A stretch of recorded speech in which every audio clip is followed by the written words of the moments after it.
have some really special guests today.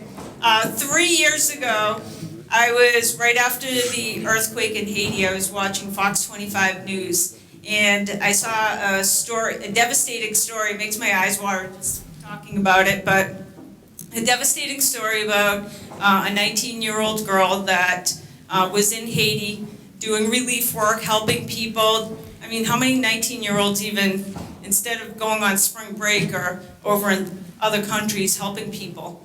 So I saw the story of Brittany Gangel, who originally they thought she had survived the Haiti earthquake. Turned out she did not survive the earthquake. And so followed the story through Fox 25, and then ended up meeting up with Len Gangel through Facebook. How awesome is Facebook that you get to see these people that have been totally inspiring, who, and I'll let them tell the story of it, but they've just been totally inspiring to take something that was really awful in their life and turn it into something absolutely amazing. So I'll let them explain it a little bit further, but we have Charlene and Len Gangel here with us today.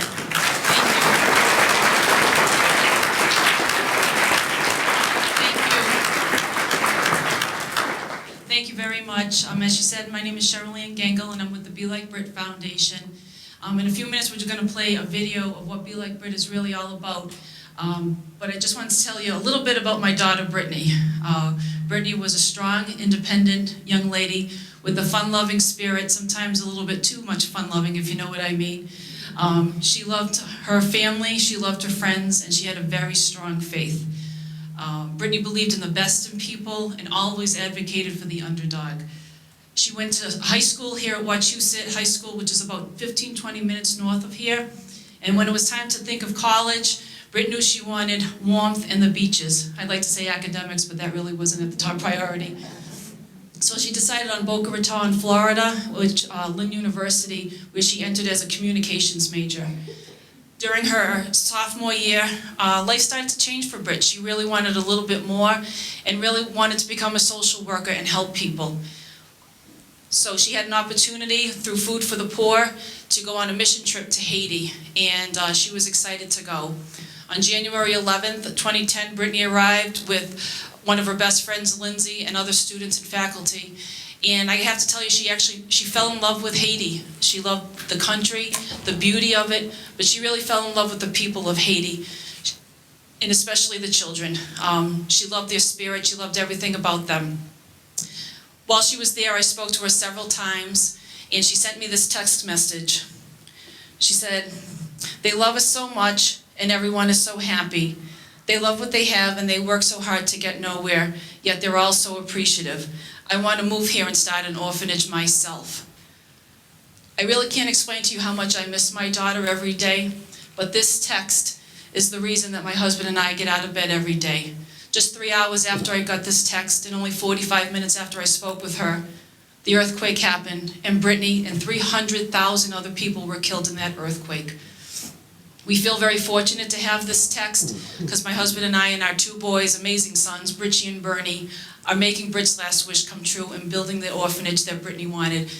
There's so much going on right now. I'd like to show you the video of where we have been, and then my husband's going to tell you where we are now. So thank you very much for having us, and if we could play the video. Okay, thank you. I know that she's thrilled. I think that she is with us all the time. There's so many instances where you know that she's right there with us, and the fact that not only Be Like Brit, but the thousands of people that are helping the Be Like Brit Foundation, I think that she would think that was incredible, because we couldn't do this without the support of wonderful people, both emotionally, financially. At 19, Brittany Gangel traveled to Haiti with her college, Florida's Lynn University, on a 3-week humanitarian mission. She arrived in Port-au-Prince just 1 day before the 7-magnitude earthquake that devastated the country, killing an estimated 230,000 people. Brittany, 3 of her fellow students, and 2 professors were killed, crushed in the rubble of their hotel.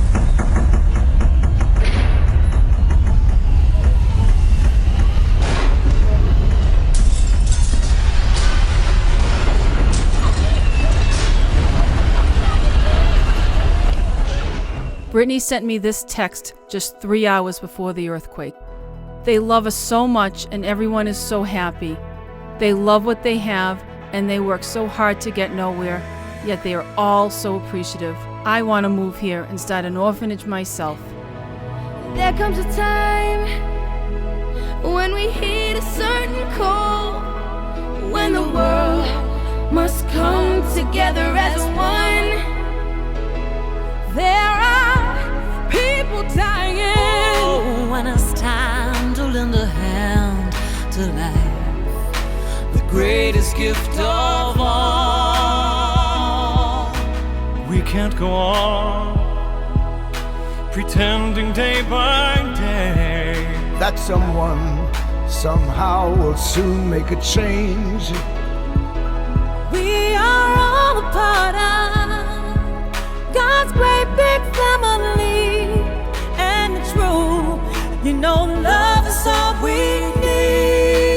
We are the world, we are the children, we are the ones who make a brighter day, so let's start giving. There's a choice we're making, we're saving our own lives. It's true, we'll make a better day, just you and me. Be Like Brit has been built out of grief, out of love, and out of our family coming together to do something to honor Brit.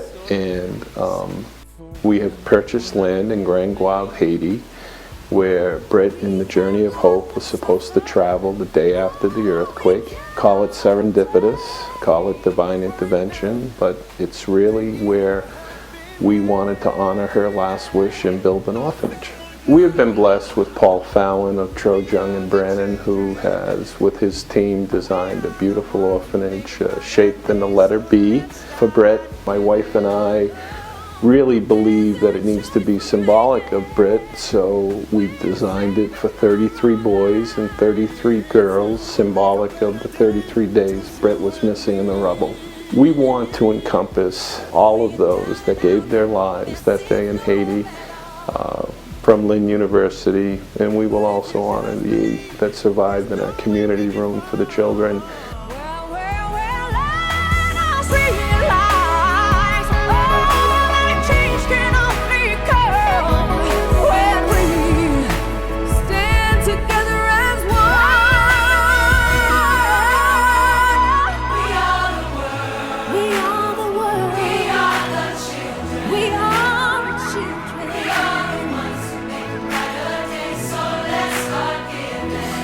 Start giving.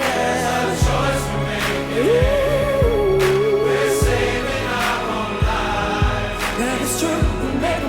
Haiti has a beautiful spirit. We just want to do our little part. It's important to us that the children have 3 meals a day, that they have an education, that they know that they're loved, and we want to give our new 66 children the same thing that we have given our own 3 children. So let's start giving. There's a choice we're making. We're saving our own lives. It's true, we make a better day, just you and me. We are the world. We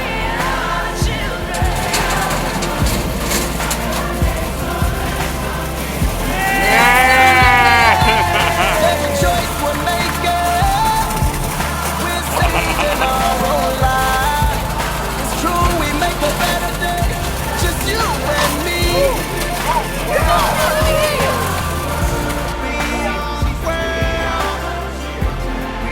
Take them out.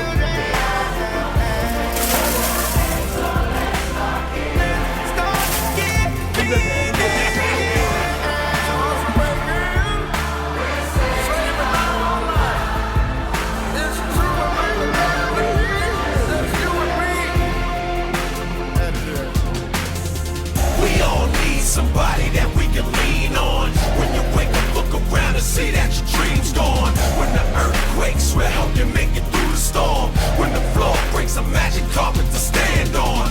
We are the world united by love so strong. Today we honor Brittany Gangle in continuing her legacy to help the children of Haiti on November 3rd, 2011. Someone to help you move the obstacles you stumbled on. Someone to help you rebuild after the rubble's gone. We are the world connected by a common bond. Love, the whole planet singing along. Got my love. We are the world. We are the children. So let's start giving. Let's start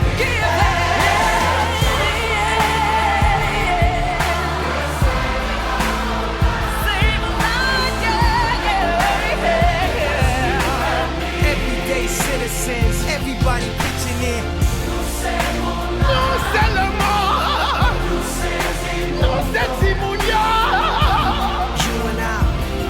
You and I, 12 days, no water, what's your will to live? We'll amplify the love and watch it multiply. Feeling like the world's end, we can make the world win. Like Katrina, Africa, Indonesia, and now Haiti needs us. This septic system is the largest in Haiti. This will protect the public health at Be Like Brit.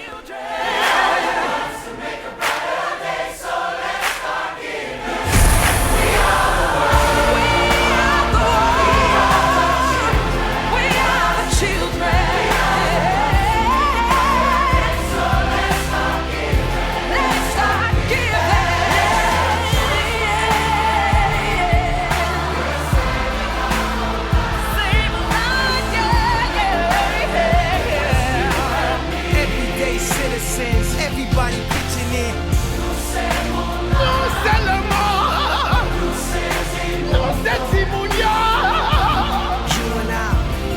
You and I, 12 days, no water, what's your will to live? We'll amplify the love and watch it multiply. Feeling like the world's end, we can make the world win.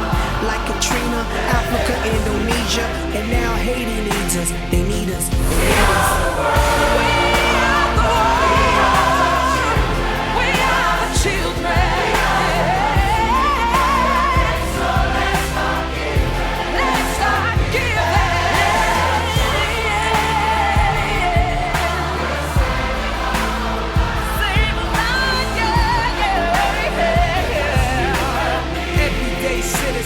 Everybody pitching in.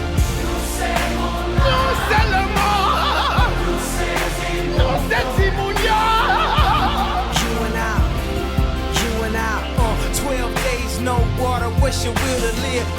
We'll amplify the love and watch it multiply. Feeling like the world's end, we can make the world win. Like Katrina, Africa, Indonesia, and now Haiti needs us. They need us, they need us.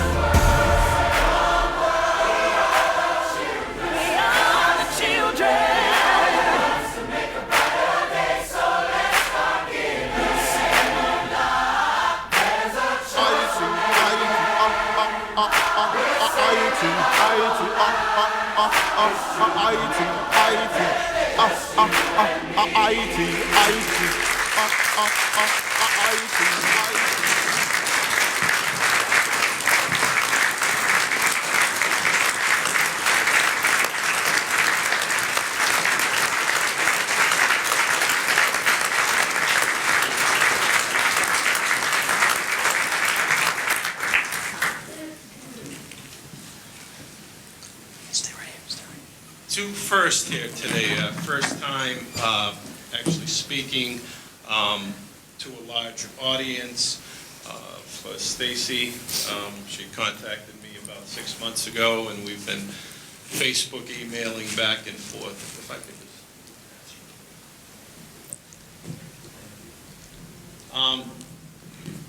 On January 12th, first up, my name is Len Gengel.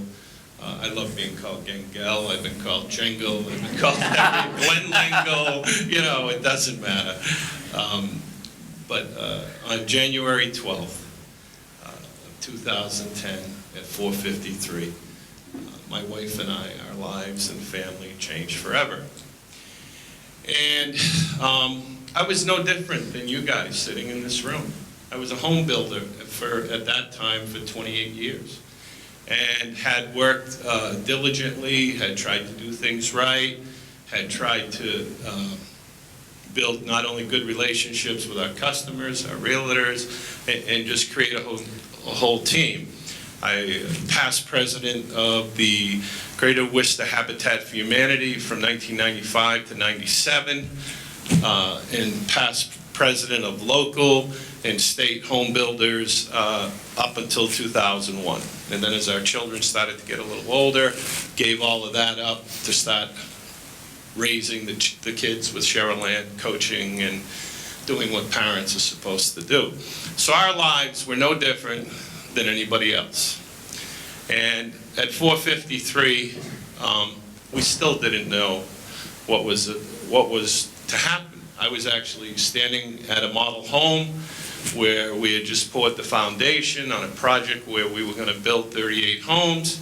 There was a beautiful sunset. And I remember with my IT kid, John, I said, John, take a picture of that. It's absolutely beautiful. And ironically, when John showed me the picture months later, it had the time, 4:53.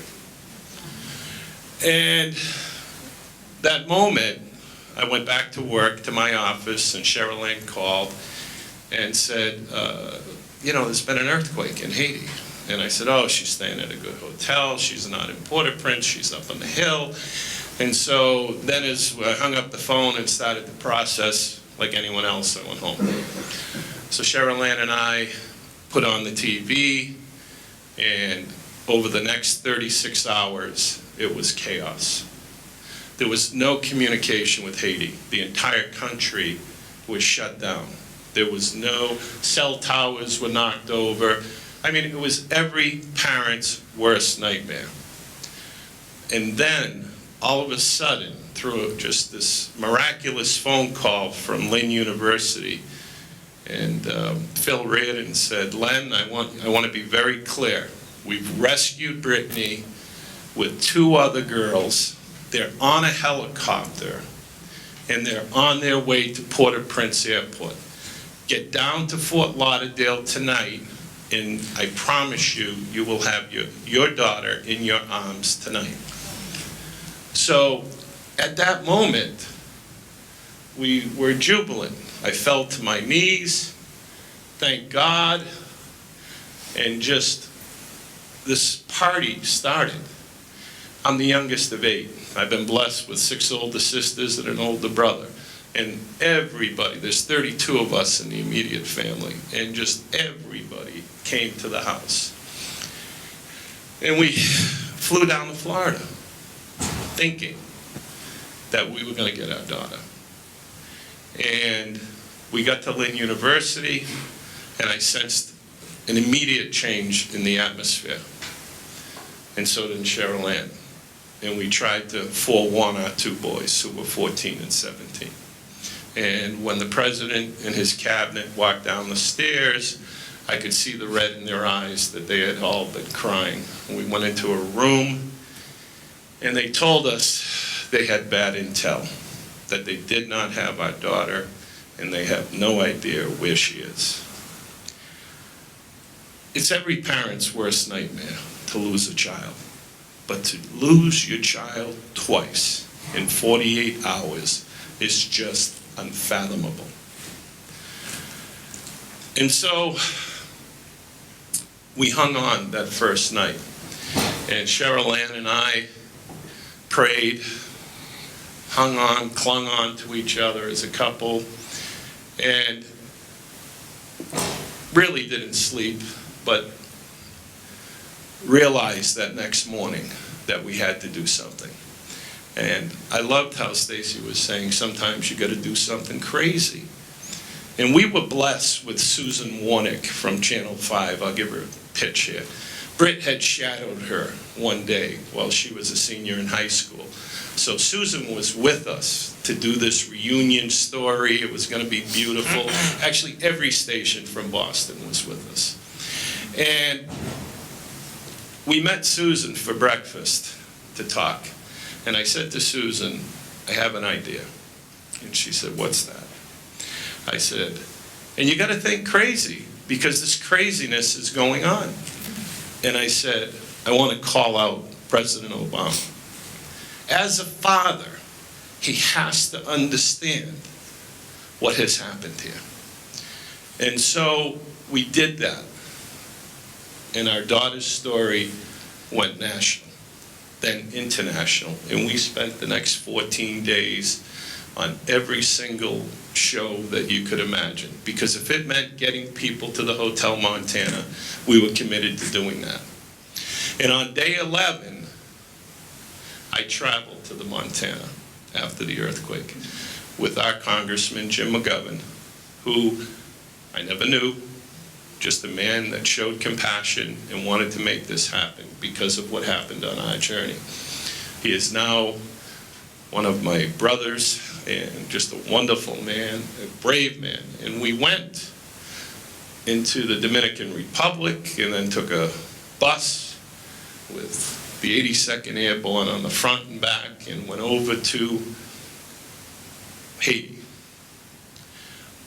I had a camera in my hand. I love photography. I love the beauty of things.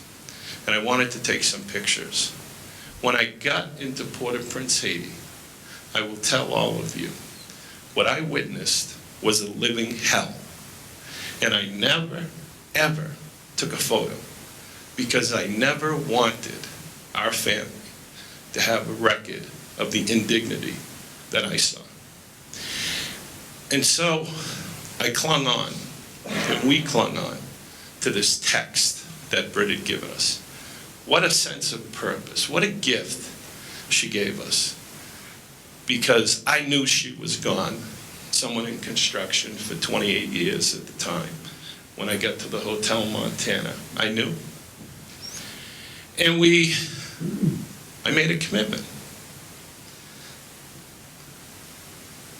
And I looked at that pile of rubble and was just not going to let her die in vain, and said, we'll honor her last wish, even though she didn't know it at the time she sent that text. And we did that. It took us 33 days to recover her body. And that is what the beginning of the book is all about. And I want you to understand that as Americans, you think that your government is going to take care of you. Not that this book is an anti-government book, it's not. But we will open your eyes as to the challenges that we faced trying to recover our daughter and the other daughters. 4 daughters, 2 dads from Lynn University, 2 professors were killed. From there, people were unbelievable. When you talk about good in this world, Cheryl Ann, did we get $250,000? People from all over the world sending us money. We didn't know what to do. And we went and met with our parish priest, Father Madden, and he looked at Cheryl Ann and I, and he loved Brit.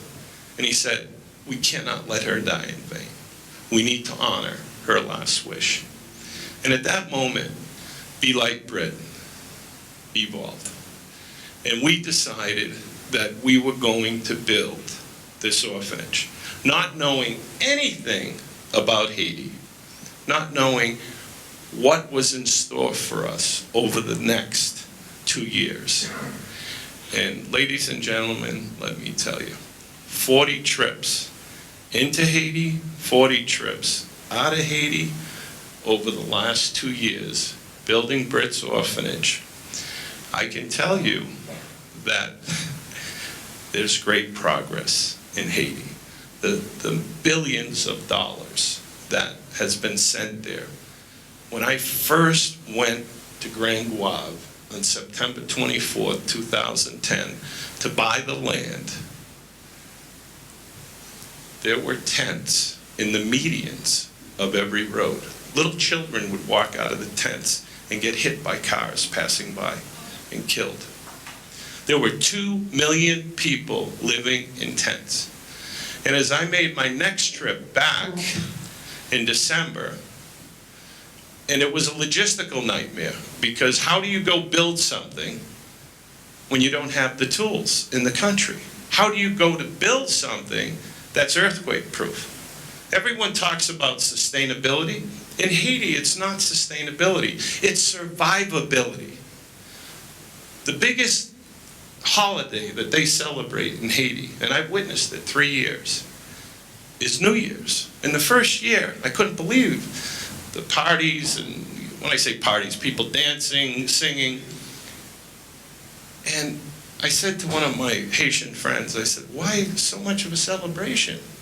And he goes, we lived another year.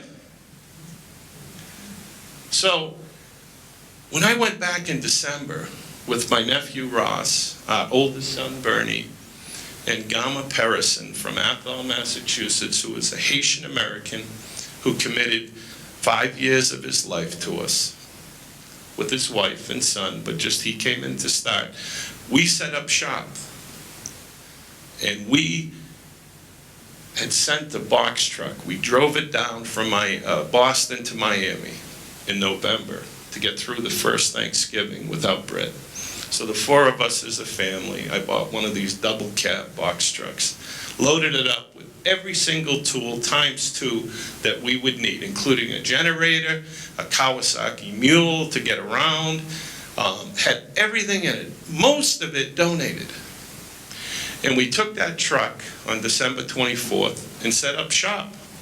Couldn't even get it up the hill at that time. Got a bulldozer there.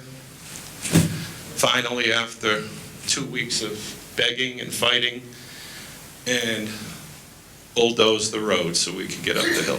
After 3 weeks, when we left, we had a temporary office set up on top of that hill. We had the box truck up there with every tool, and I left Gama with a staked out foundation, and we were ready to go.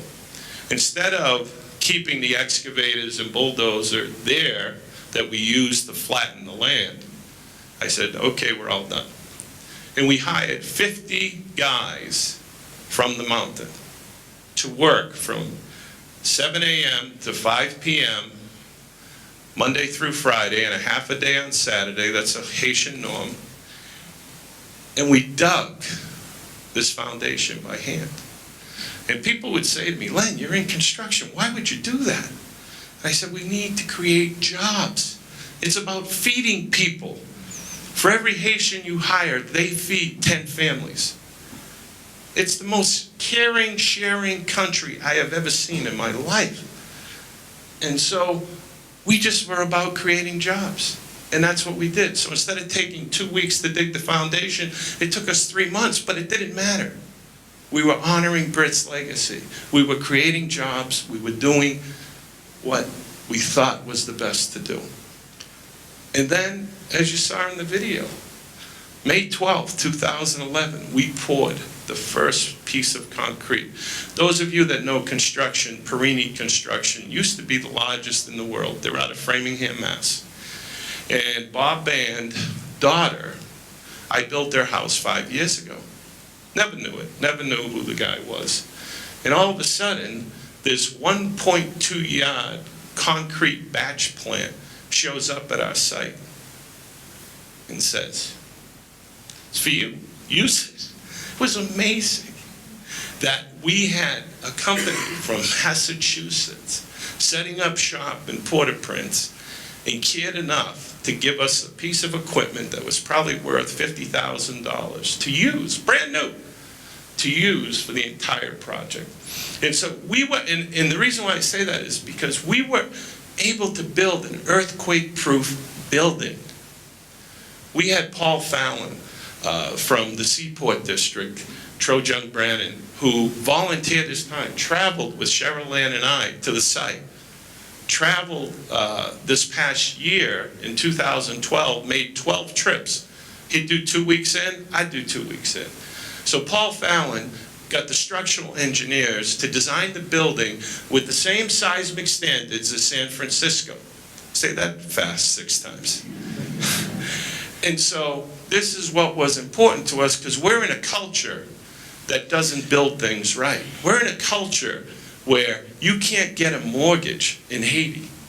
So everything is under construction, because as they make a few bucks, They buy a bag of cement and they mix their concrete and they make some blocks. And then they start and they do a little bit at a time. So when you drive around Haiti, 9 million people, hardly anything is finished because they're all under construction. But it's progress. And so because of Paul Fallon and SG&H out of Waltham, we had a plan, we had trainings, and I'm in Haiti, never built a commercial or concrete building in my life. And I had an epiphany about the first month.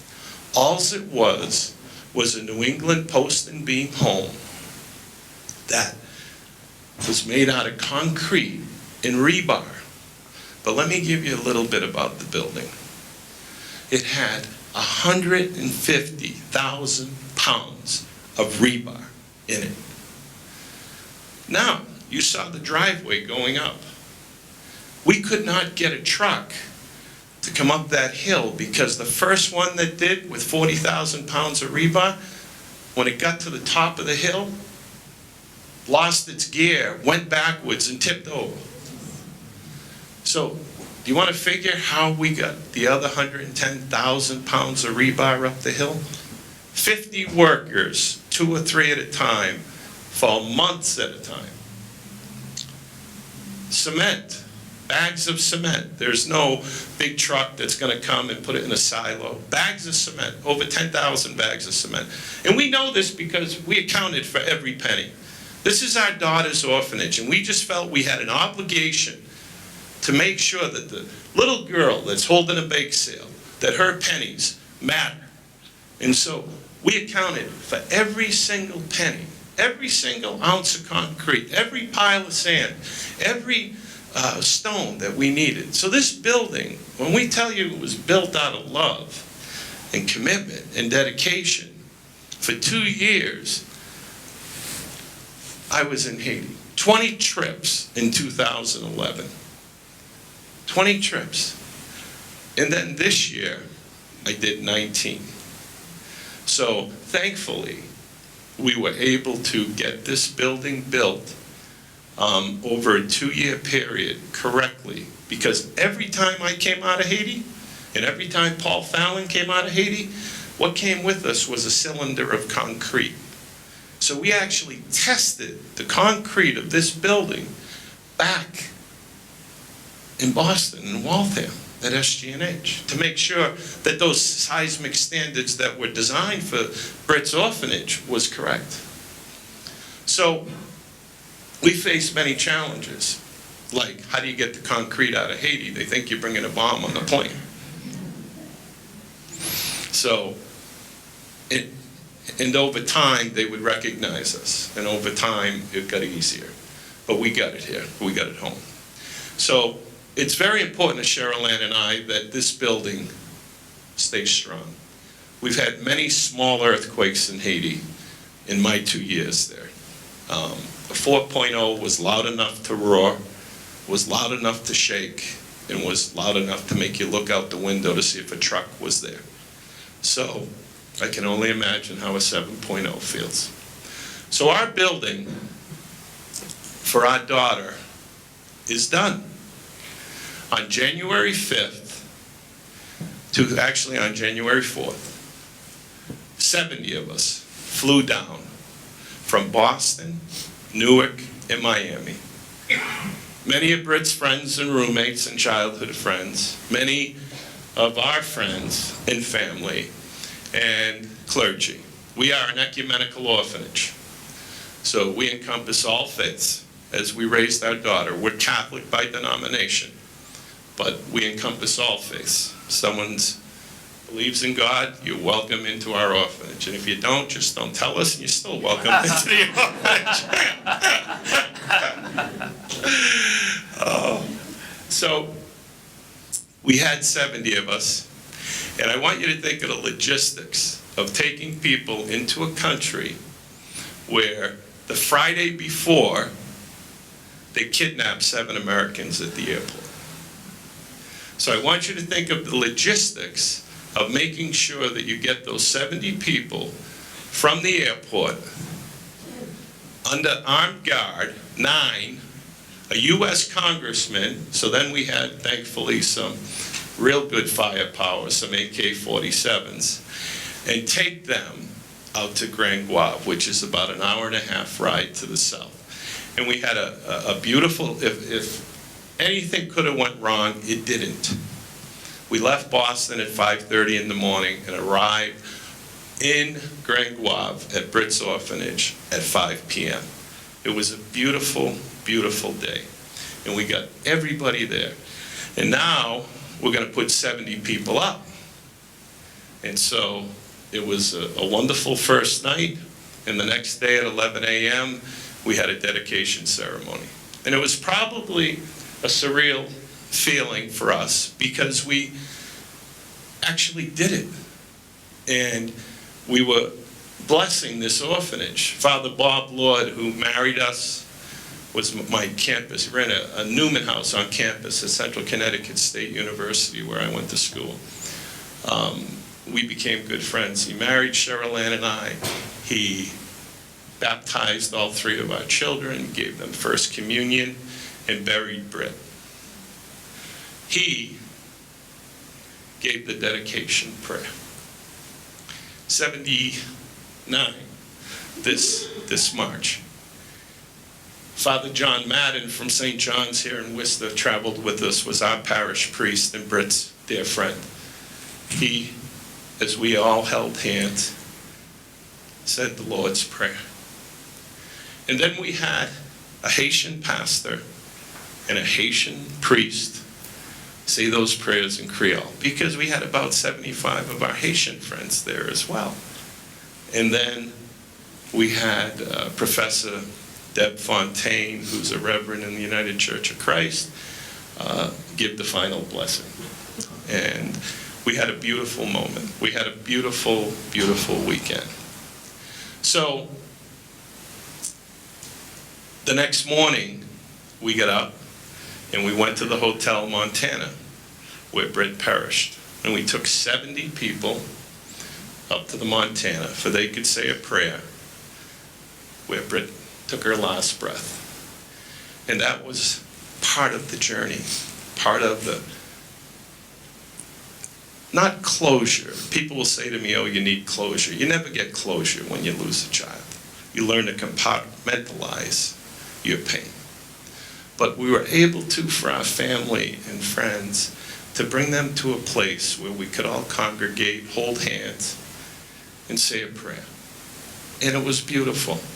And we got on the bus and we headed to the airport and got all those 70 people safely home that day. So it was a wonderful, wonderful weekend in Haiti. And then last week, my wife and I and our USA director, Kristen, went down to Haiti for a week. We have a program director who's a sociologist from SUNY Plattsburgh who signed a 3-year contract with us. And he did his thesis on orphan intake. Because see, the easy thing, which was the greatest business challenge of my life, but the easy thing was to build the orphanage. Because now the real work is going to begin. And so we spent the week going over every process that you could think of, every segregation duty for every worker. Interviewed mommies are who take care of the children. We call them nannies here. And by the end of that week, we were ready. And like most builders, I'm as ADHD as they come. So for me to sit for a week was just crazy. But we got through it. I can attest to that. We got through it. And we had a wonderful day on Friday. And then Friday night at 5 o'clock, a strange-looking woman came in the front door. And she was with our nurse, Woosney, which is spelled Rosny, but in Haiti the R is a W. And Woosney walks in with this woman, with this little little guy. And I said, who's the little boy? Well, his father was killed in a moto accident, which is very common in Haiti. last year, and the mother died while giving birth. And at that moment, we had Be Like Brit's first son. And we looked, and we smiled, and Cheryl Ann walked up and said, "Who's this?" And I said, "Our first son." She walked out the door out of emotion. And I can't even describe the feeling to any of you. 3 years ago, we get a text message from our daughter, and our lives are turned upside down. And then for the next 2 years, we commit ourselves to building this orphanage in her honor, her legacy. And then this beautiful little 3-year-old boy walks in. And I knew, when I looked in his eyes, I saw Brit smile. I knew what we had done as parents was the right thing to do. So it was a beautiful moment that I want to share with you. A lot of people have asked us, how do you get through this? How do you get up every day? And I have to tell you, Brit's orphanage was built with faith, hope, and love. Faith in God. Our faith is irrevocable. Hope. Hope that one day we'll spend an eternity with our daughter Brit. And love of family, love of friends, love of community, love of country, love of Haiti. That is what has gotten us through. I want to thank all of you for listening to our story. I would encourage all of you to go to the Be Like Brit website and sponsor a child for as little as $33 a month. I would encourage you to read who Stacy was kind enough to purchase. How many copies did you purchase? So I purchased, the first 50 I purchased, just following your story. And I know many of you got those today. So if you pre-registered, the first 50 people that pre-registered, you got free books, which you picked up when you registered today. But they're kind enough to stay and do a book signing. We have plenty of copies. Who wants to buy a copy of the book?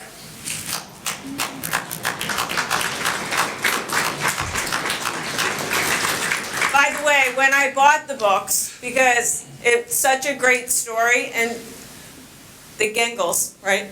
The Gengels have stuck with me because I watch so little TV. As many of you know, I constantly read books, but I was home with my 1-month-old when I was watching this all unravel on TV, and I was like, I get to be home with my baby and getting to spend all this time with her, so precious, while somebody else is suffering and losing their child. So I know that they're going to stick with me forever in my mind. I encourage everybody to buy the book. Even when I bought the 50, I just bought the books because I thought it was a great story. Len said, "Stacy, I want you to know that that's not profit. Everything goes back to our organization, so it helps us with the children of Haiti." So all of the proceeds of the books, they're $20. We have plenty of them if you want to buy one and have them sign it before you leave today. All of that goes back to the children. And I know Andy wanted to...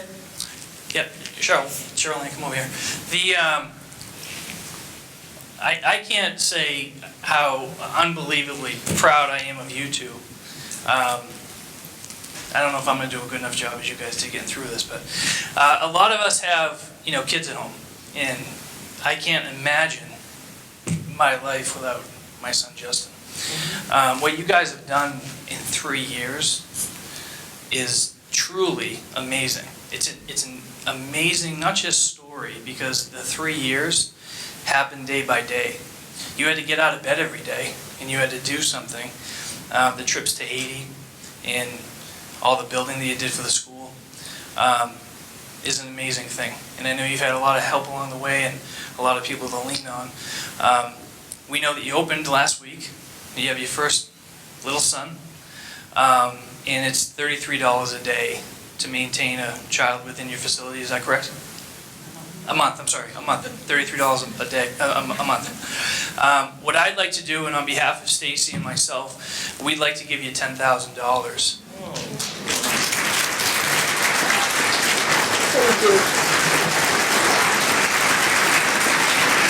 God bless you.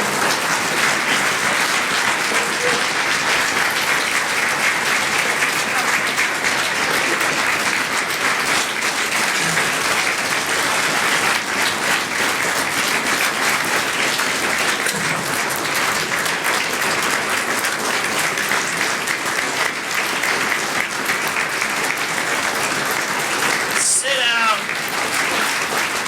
So, and in closing, Stacy and I are very fortunate. We have a very successful business because of you guys. And we have the ability to do this, and we're honored to be able to do that. I'd ask all of you, we have books here. Buy a book. It's a couple of bucks. If you want to make a contribution, you can do it on the website at belikebrit.com. You can do it today. Every day we get out of bed and we go to work. And hopefully at the end of the day we go home and spend time with our family. We got to know 2 people today that have a loss in their lives. And I hope none of us ever have to go through that, but hopefully we can do something to help you and honor Brit's memory. So I hope all of you will, not dig deep into your pockets, but dig into your pockets and do whatever you can to help, because I hope today changed your life. It certainly changed mine. So thanks for being here. Thank you.